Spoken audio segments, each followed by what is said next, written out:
all 12 guys, but I do want you to learn a little bit about them. And I think it'll be helpful for you as you think about the church and you think about yourself involved in the church. So here's what happened. In these days, Jesus, went out to the mountain to pray, and all night he continued in prayer to God. Now let's pause the button real quick because I need to say a word about that. So here's what's going to happen. Jesus has been doing ministry, and he's got a bunch of people following him. And then Jesus is going to make a choice to choose 12 of them for a specific role in his ministry. In other words, Jesus is going to choose a little bit of a clique and pull them out to serve him. They are going to be the ones who are closest to him. And so this, in operating this way, what Jesus does is he goes and he spends all night praying about this decision. He spends all night seeking God the Father on which people there need to be in this group of 12. Now, we ain't got time to preach this sermon, but that's a great lesson for us. If you're going to plan to do something for God, if you're going to plan to put together a team, what should you do first? You should go talk to God about who to choose to be on your team. Now, we're not preach that message, but that's a good message to preach. So let that land. Let's move on. All right, here we go. And when the day came, he called his disciples, and he chose 12 from them, whom he named the apostles. The disciples are followers and learners of Jesus. The apostles had a special place in the kingdom because they are the guys, it literally means sent ones. They are the ones who are going to take the gospel out to the world. They are the ones who he's going to build the church on. And so he chooses them. And so who are they? Simon, whom he named Peter.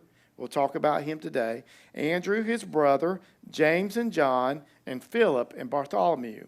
And Matthew and Thomas. And James, the son of Alphaeus. Don't get him mixed up with the other James. There's two James. And then he says, and Simon, who's called the Zealot. He's not the same Simon as Peter. He's the Zealot. And then Judas, the son of James, and don't get him mixed up with the next guy, and Judas Iscariot. And then Luke gives us a little foreshadowing. He says, who became a traitor. So if you never read Luke's gospel, you don't know what Judas Iscariot is going to do. But he says, even in choosing, Jesus choosing sovereignly, after meeting with the Father, he's going to choose Judas, who's going to do what? He's going to be a traitor. And so we'll get to Judas in a couple of weeks. But today we're going to talk about Peter.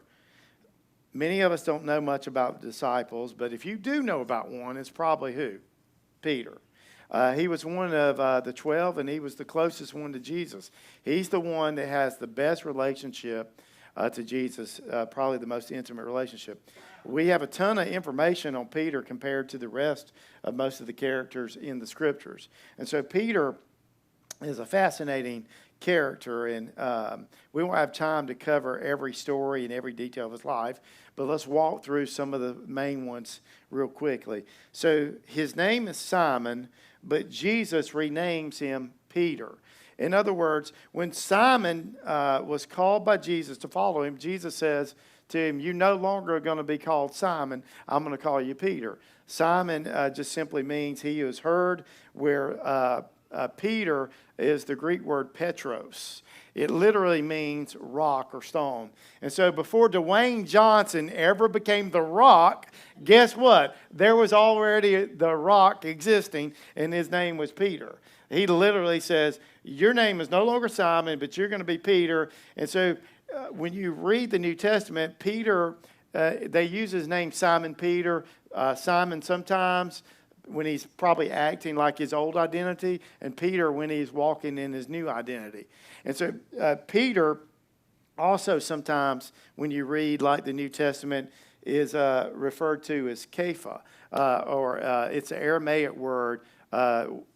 We're in South Georgia, so when you read it, you say Cephas. And I say Cephas because that's what it looks like. And so Cephas is the Aramaic word for Peter, which is the rock. And so Peter is named by Jesus the rock because what Jesus is doing is what God has done throughout the historical narrative. When he takes a man and he uses him greatly, often Jesus will change his name. And the reason for that change is to get him to understand you are no longer longer who you used to be, but now you are somebody brand new. By the way, when you follow Jesus, that's what happens in your life. You are no longer who you used to be, but you have a change of identity. This is who you are now. And so he literally changes his name from Simon to Peter. This is what everybody's going to call you. You're the rock. Now, Peter is a businessman. He's in the fishing business. His family's in the fishing business. They lived in a city called Capernaum on the Sea of Galilee. Matter of fact, his brother Andrew's involved in the business, and they also have James and John, who we'll discover are also in the fishing business. And so when Jesus calls Peter, what he calls him out of the fishing business to leave that vocation into the ministry. Not just a part-time thing, but vocationally, to leave his nets, to leave the family business, and to follow him, which is a huge call. You think about what Jesus was calling him to do. I want you to leave everything that you know, and I want you to follow me. You're no longer going to be fishing for fish, but you're going to fish for men. And so Peter laid down his nets, and he joined Jesus and followed him. One of the things that's fascinating about Peter is that we discover that he was also married. He had a wife. We don't know her name, and we don't know much about her, but he had a nameless wife. And the reason we know that is because one of the stories in the gospel refers to being at Peter's mother-in-law's house. And so the inference is that if he had a mother-in-law, he had what? He had a wife. And then later, and Paul is writing in 1 Corinthians, and he refers to the apostles having wives. He refers to the fact that Kepha had a wife with him on his mission trip. And so we know that Peter was married. And the reason I tell you that, and the reason that's important for you, is that sometimes when we read things in the text of Scripture, we think that those people are different from us. And I want to offer to you, they're not different from us. They are people just like you. That Peter wasn't extraordinary, but he was ordinary. He was a businessman. He worked in the fishing industry. He had a wife. He had a mother-in-law. He's just like you. He's normal. But God calls him to something extraordinary, to be a part of what he was doing in the world. Peter's life was a life of ups and downs in following Jesus. Sometimes tracking and nailing it, sometimes not so much. Do you relate to that? I mean, if we just stop the sermon there, would you relate to that? Do you ever feel like, you know, I've jumped in, I'm following Jesus, and I'm really tracking with him. Things are going well. Man, I'm all in. I'm in the Word. I'm in worship. I'm really going. And then all of a sudden, next thing you know, you're way over here, and you're thinking, what happened? That's Peter. Up and down. Not just the experience of Peter, but Paul even writes about his same experience in Romans when he writes about, the good stuff I know I should do, I find myself not doing, and the things that I know I shouldn't do, I find myself doing that. I think these are people that we should relate to. And that's why I think going through the disciples can be really helpful for us as we discover this is what the people around us are like. And this is what we are like. This is a daily battle. Sometimes it's war. This is where Peter is. So I've got some insights I want to share with you quickly. And they really just build on each other. And I want to talk about Peter because Peter's always mentioned first. He's the guy. Jesus says, I'm going to build my church.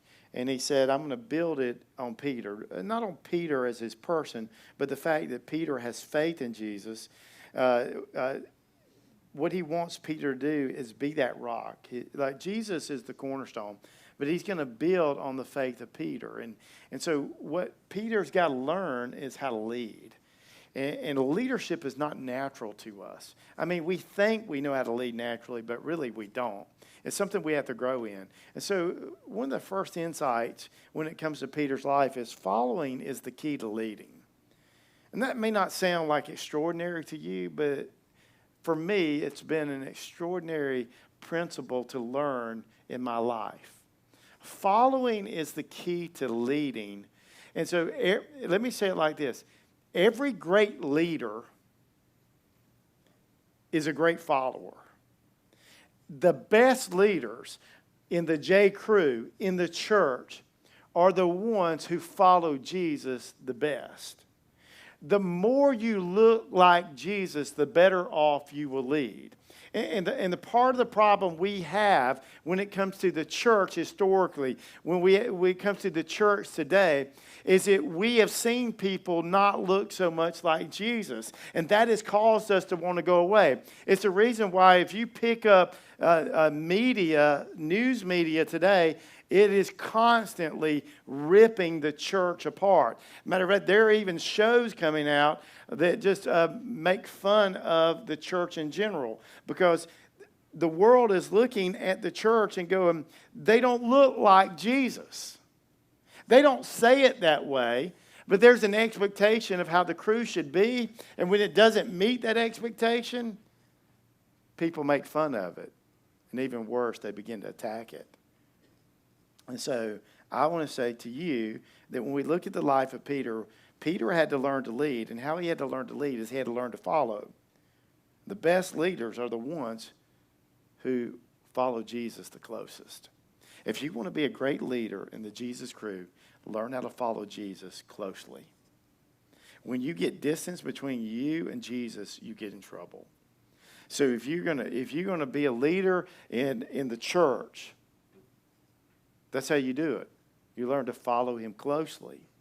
And the more you look like him, the more you sound like him, the more you talk like him, the better leader you'll become.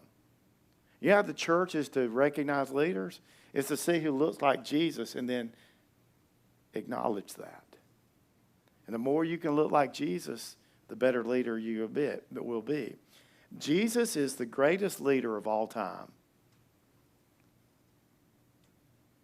There's not a leader that has been or will ever be greater than Jesus. Jesus is leading the most diverse group of people in history. That's why when all is said and done, and Jesus is king, there will be a representative from every tribe and every nation, because he's able to lead the most diverse group of people. And the closer you get to looking like Jesus, the more diverse group you'll be able to lead. Jesus is the greatest leader because he's the greatest follower.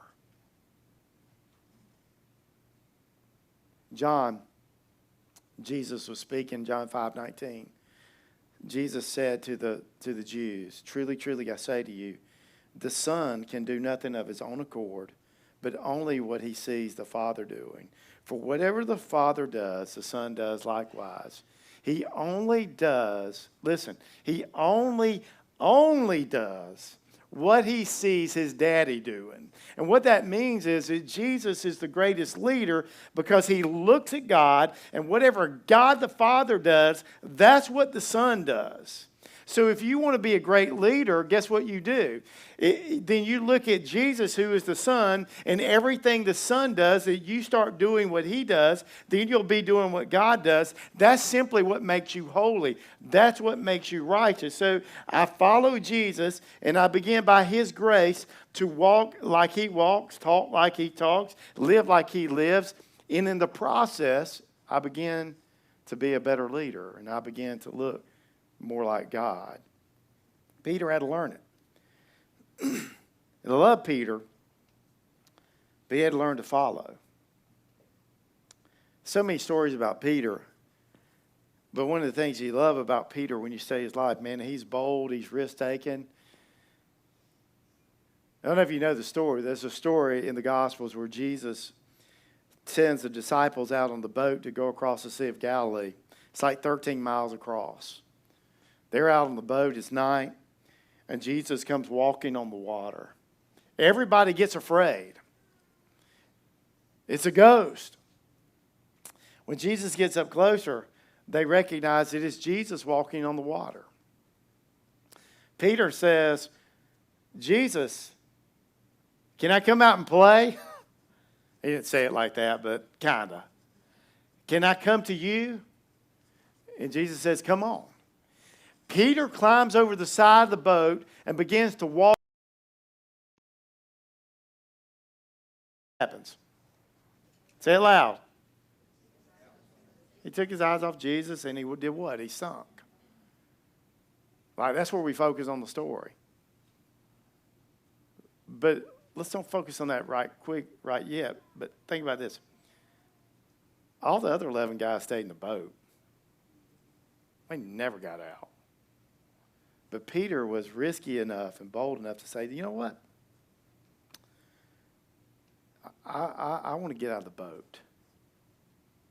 I want to be like Jesus. I want to follow. So he got out, and when you get to heaven, you get to sit around and talk to each other. And Peter, what was that like, man, walking on water? Did you get 10 steps, 20 steps? How far did you get out? These other guys didn't even get out of the boat. But he was bold and he was brash. Jesus was telling him, the disciples, he was going to die for them. And Peter's the only disciple we ever recorded rebuking Jesus. And think about that for a second. Anybody game you like walking with Jesus going, I got to correct him. It says that Peter pulled him to the side and said, Jesus, this stuff you're talking about death, far be it. And then Jesus goes, get behind me, Satan. Peter, the rock. When Jesus, Matthew chapter 26, we're going to spend some time there. Peter hears about he's going to die, and then Jesus challenges him and says, hey,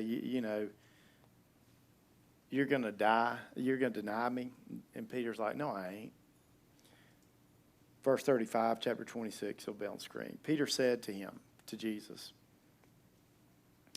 even if I must die with you, I will not deny you. And all the disciples said the same. Jesus says, I'm going to die. Peter's like, no, you're not. He's like, Peter, you're going to deny that you even know me before the night's over. Peter's like, you got it all wrong, Jesus. I'm your boy. I got your back. If I got to die, I'm willing to die. And Jesus said, you don't get it. The other disciples like, we're with Peter. They said the same thing. And so here you got Peter, and he's brash. As a matter of fact, sometimes Peter gets a bad rap. When they came to arrest Jesus, Peter pulled out his sword and he chopped the guy's ear off. Now, Jesus picked the guy's ear up and put it back on. Put your sword up. It's not how we do it. Because he had to learn how to lead. He had to learn how to follow Jesus. And so, after that moment, verse 58, same chapter, we read about Peter. And this is where he got in trouble. And Peter was following him at a distance. As far as the courtyard of the high priest, going inside, he sat down with the guards to see the end. So here's what happened to Peter. He started following Jesus at a distance. And I think that note there allows us to understand this. We are our best followers when we are closest to Jesus, but that's also what makes us our best leader. Because when we stay close to him, we will be able to see him. You ever try to follow somebody, like literally follow them? Like the other day, one of my sons had to follow me in the car. We get out, and he's like, it's hard to follow you. He's like, you're weaving through traffic, and he's like, and I kind of forgot he was following me, actually. But it's hard to follow people in a car, on foot. And so it's hard. And if you get some distance, it gets really hard because they get hard to see. And so I think the point being is this, is that when we stay close to Jesus, it's going to be easier to follow him. And sometimes the people in the crew get a little bit away from Jesus. And Peter did. And that's when Peter ended up denying him. How should we lead as people in the church? I think we learn it from Peter. I think the name change, things he went through. I think there's three ways people lead. They lead either by the position they hold, the power that they have, or they lead by the person they are. When you think about your leadership for a second, the people that you lead in your life, why do they follow you? Do they follow you because you have a position? I mean, you've got your, little name tag thing up there on your desk, so they do what you say? Or is it because you have some kind of power? Maybe you have money or knowledge or strength, some sort of strength, and the people follow you because of your power that you have. Here's the fascinating thing about Jesus.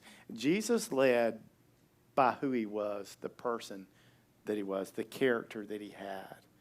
And if we were to follow Jesus, and Peter was to follow Jesus, his character had to begin to change so that he became more like Jesus. That's how we should lead in the church, by who we are in Christ, not by the positions we hold or the power that we yield. When we begin to lead by the person that we are, we become like Jesus. Jesus had all the power, and he's the king of the universe, but he didn't leverage that to lead. What did he do? He came and became like everybody else. And he came and walked around with guys like Peter.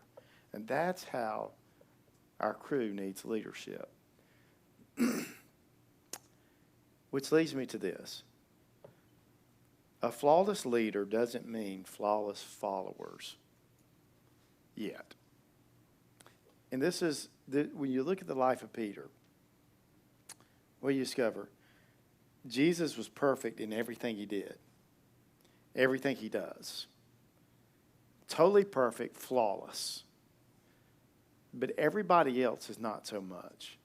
Matthew chapter 26, as you read on down, I want you to listen to what Peter did. This is the guy that said, I won't deny you. I got your back. This is what he did. Verse 69. Now Peter was sitting outside the courtyard, and a servant girl came up to him and said, you also were with Jesus the Galilean. But he denied it before them all, saying, I do not know what you mean. And when he went out to the entrance, another servant girl saw him, and he said to the bystanders, this man was with Jesus of Nazareth. And again he denied it with an oath. I do not know the man. And in a little while the bystanders came up and said, certainly you too are one of them, for your accent betrays you. You're from Galilee. You're one of those guys. Then he began to invoke a curse on himself and to swear, I do not know the man. And immediately the rooster crowed. And Peter remembered the saying of Jesus, before the rooster crowed, you will deny me 3 times. And he went out and wept bitterly. And so here's the point. We have a flawless leader. But you need to understand, everybody else in this crew is not flawless. I think you know that already, but you need to be reminded of that because that's important. Every leader that the church has had since Peter is flawed.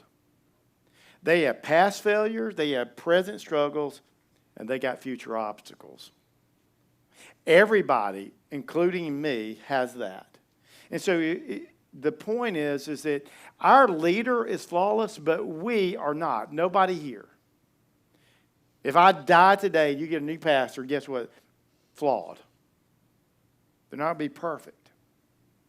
So let your expectations be mindful of that.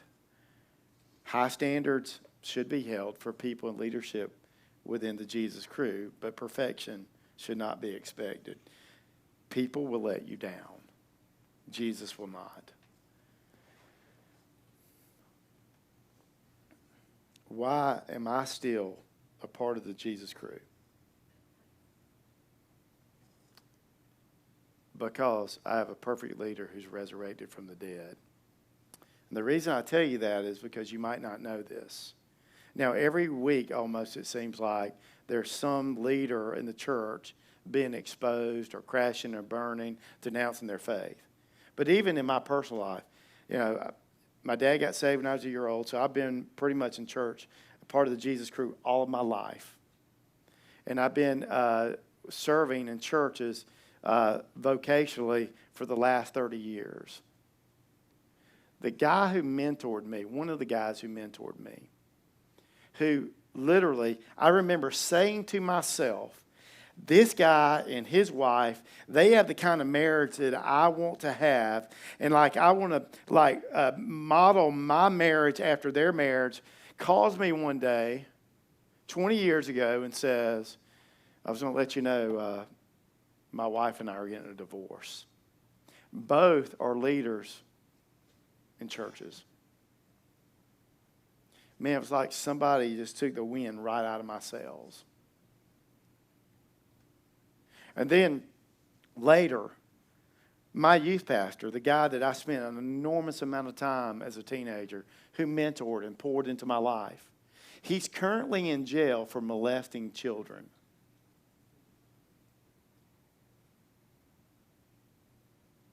Professors at seminary that I sat under, extraordinary teachers, no longer teaching because they committed adultery. If anybody knows what the crew's like, I do. You know why I'm still part of the church and a part of the crew? Because I'm not following people, I'm following Jesus. And I suggest you go at it the same way. Put your faith in Jesus and learn to trust His people. Even though you know they're not always going to measure up. It has to be a measured trust with people, but it's full-on trust with Jesus. Because some of us, we're moving away from the church. I don't want to be a part of that because we're putting our faith in people that we should only put that kind of faith on Jesus. Because a flawless leader doesn't equal flawless followers. And some of us are all jacked up because maybe it was somebody in our immediate family, or maybe it was somebody a part of a church where they hurt us, they failed us, and we can't get past it. You're not following them, you're following Him. That's who we're following. It's not about what everybody else does, it's about what He has done, what He is doing, what He can do, what He will do. That's why we follow Jesus. I've been in this long enough to tell you, if you put your faith in people, the kind of faith that you put in Jesus, you're going to be sorely disappointed. They are going to let you down. If you put it in me, I'm going to throw it out there. If you put that kind of faith in me, I am going to let you down. I am not Jesus.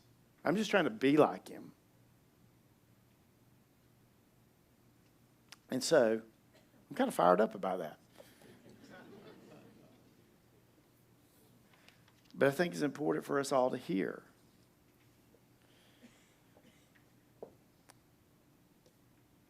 And I want to add this to this. Flawless leader doesn't mean flawless people yet. There is coming a day when everybody in the Jesus crew will be made perfect. It's just not right now. Everybody's in process. Everybody's at a different stage of maturity. We got babies in the church. We got older people. We got people who are just like full on following Jesus, got it going on, and then others who are not. It's just part of the makeup of who we are. Man, I'm running out of time. Here's the third thing real quick. Failure isn't the end of the story. Matthew 26. He blows it. John chapter 21, John records to us what happened with Peter. Let me read it to you real quick.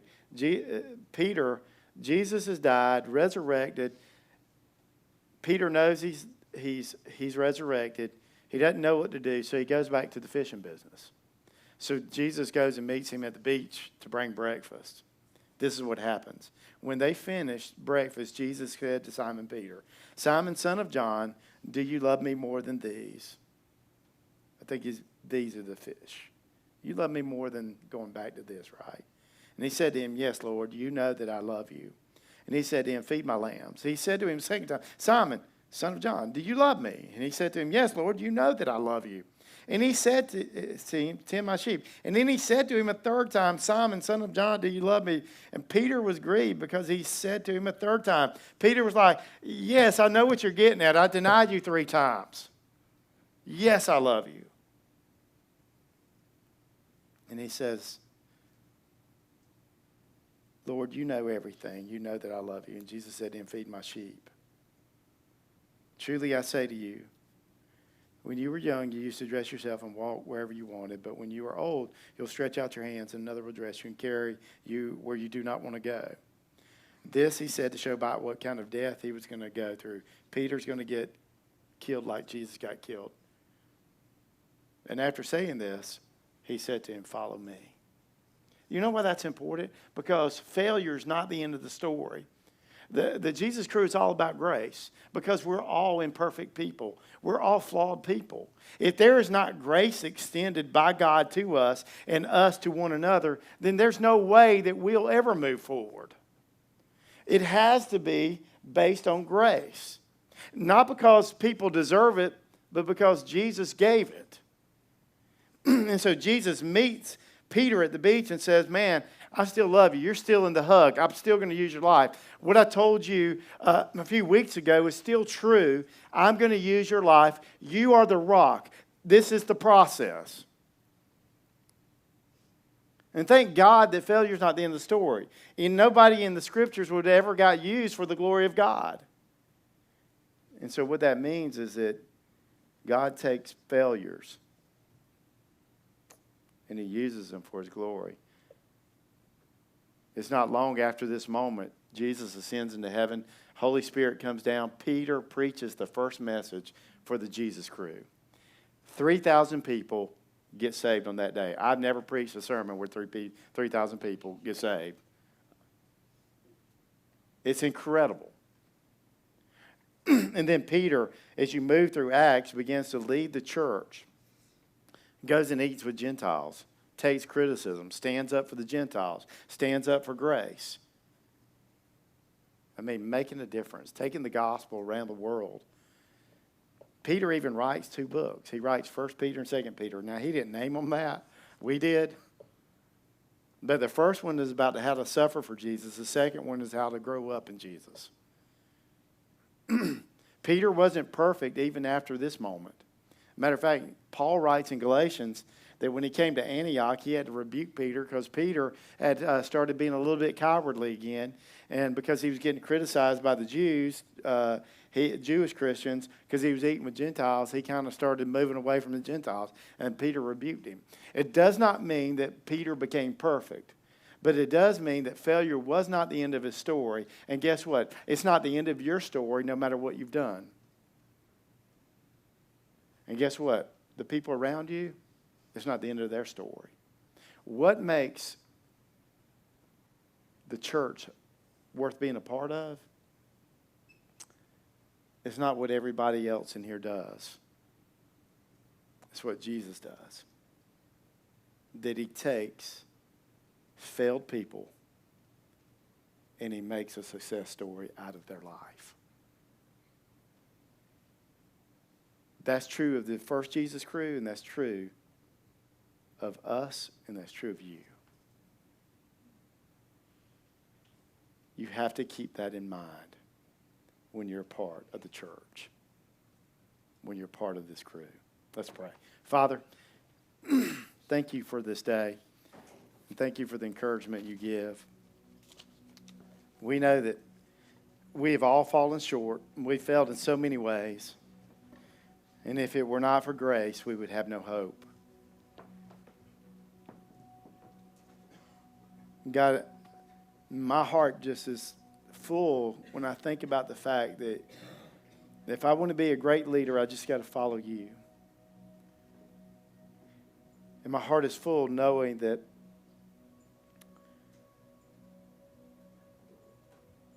as we gather together and we all fall short, that you never fail us and that you never forsake us. And so, Father, help us as we navigate life together. the community of Jesus, to receive grace from you and to give it to those around us. It's our only hope. You are our only hope, Jesus. In your name we pray. Amen.